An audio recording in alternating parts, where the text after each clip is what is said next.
শ্রী শ্রী ঠাকুর শরীর ছেড়ে যাবার পর আমাদের সঙ্গে রেখে গেলেন শ্রী শ্রী মাকে এবং বলে গেলেন, কলকাতার লোকগুলো যেন অন্ধকারে পোকার মতো কিলবিল করছে, তুমি তাদের দেখবে।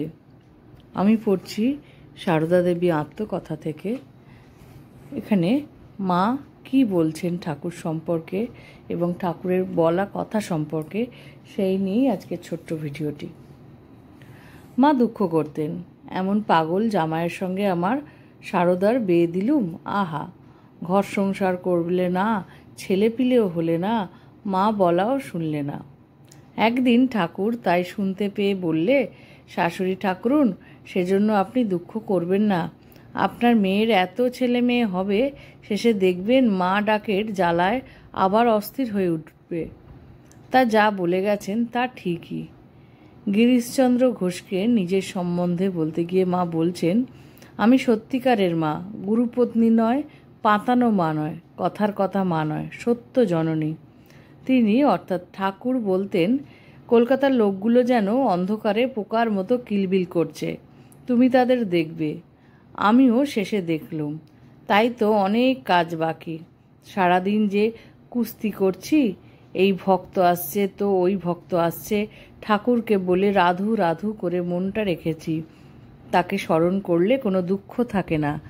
দেখছো না, তার ভক্তেরা সকলেই ভালো আছে। তার ভক্তের মতো এমনটি কোথায় দেখা যায় না। এই তো কাশীতে এত সাধু দেখেছি, তার ভক্তগুলির মতো কোনটি?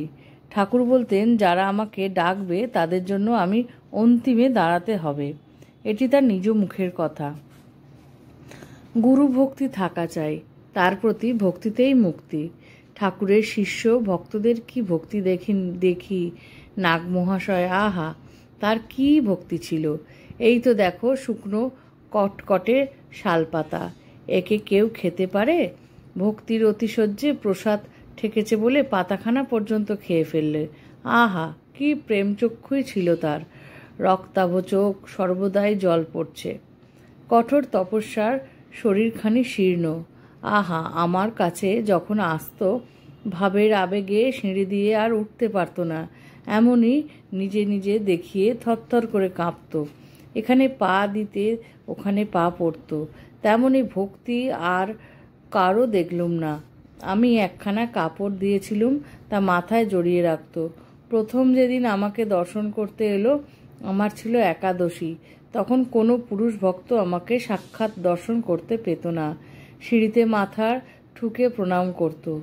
সেদিন ঝি বললে, মা, নাগ মহাশয় কে? তিনি প্রণাম করছেন, কিন্তু মাথায় এত জোরে ঠুকছেন মনে হয় রক্ত বেরোবে। শরৎ মহারাজ পেছন থেকে কত বলছে থামবার জন্য, কিন্তু কোনো বাক্যই নেই, যে হুঁশ নেই। পাগল নাকি মা?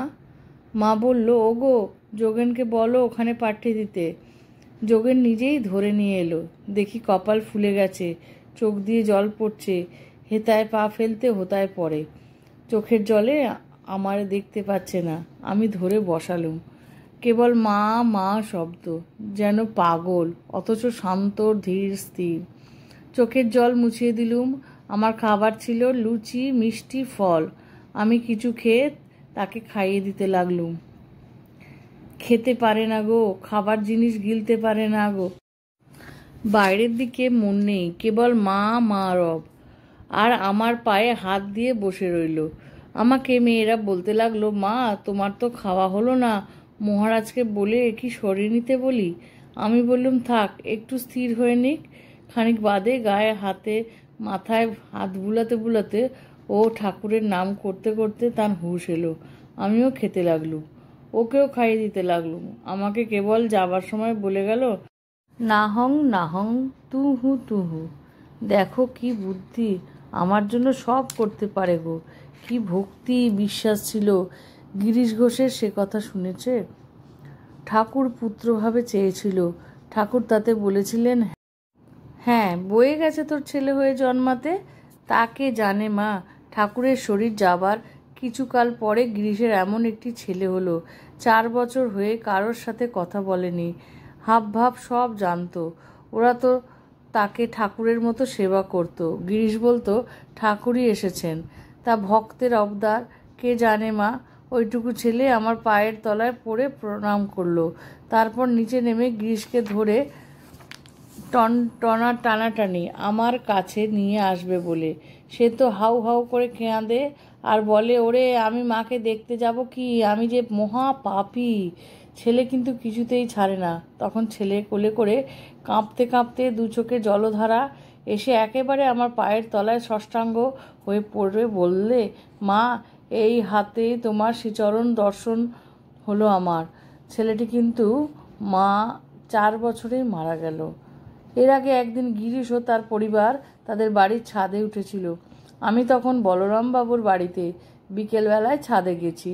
গিরিশের ছাদ হাতে তাকালে যা দেখা যায় সেটা আমি লক্ষ্য করিনি। মানে ছাদের ওপর থেকে গিরিশবাবুর ছাদটা দেখা যেত, মা এখানে সেটাই বললেন।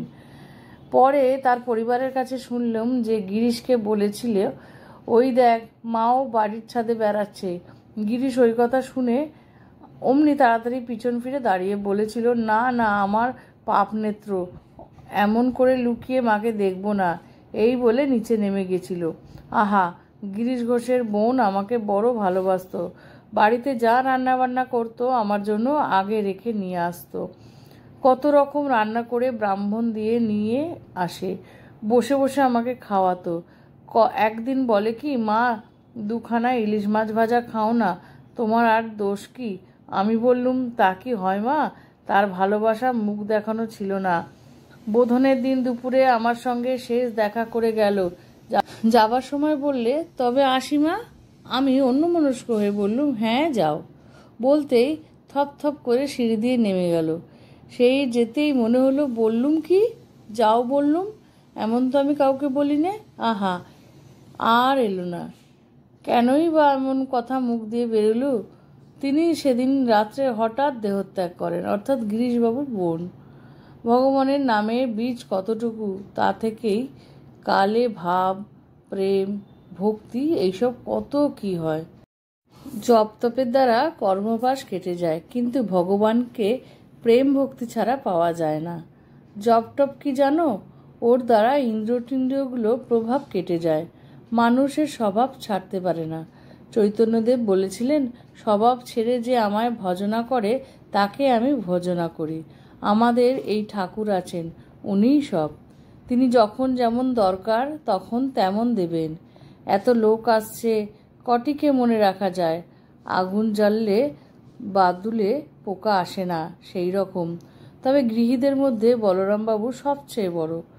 আজকের এইটুকুনি রাখছি, পরবর্তী অংশ পরের দিন। ভালো লাগলে লাইক শেয়ার করে দিও আর সঙ্গে থেকো। মা সকলের মঙ্গল করুন।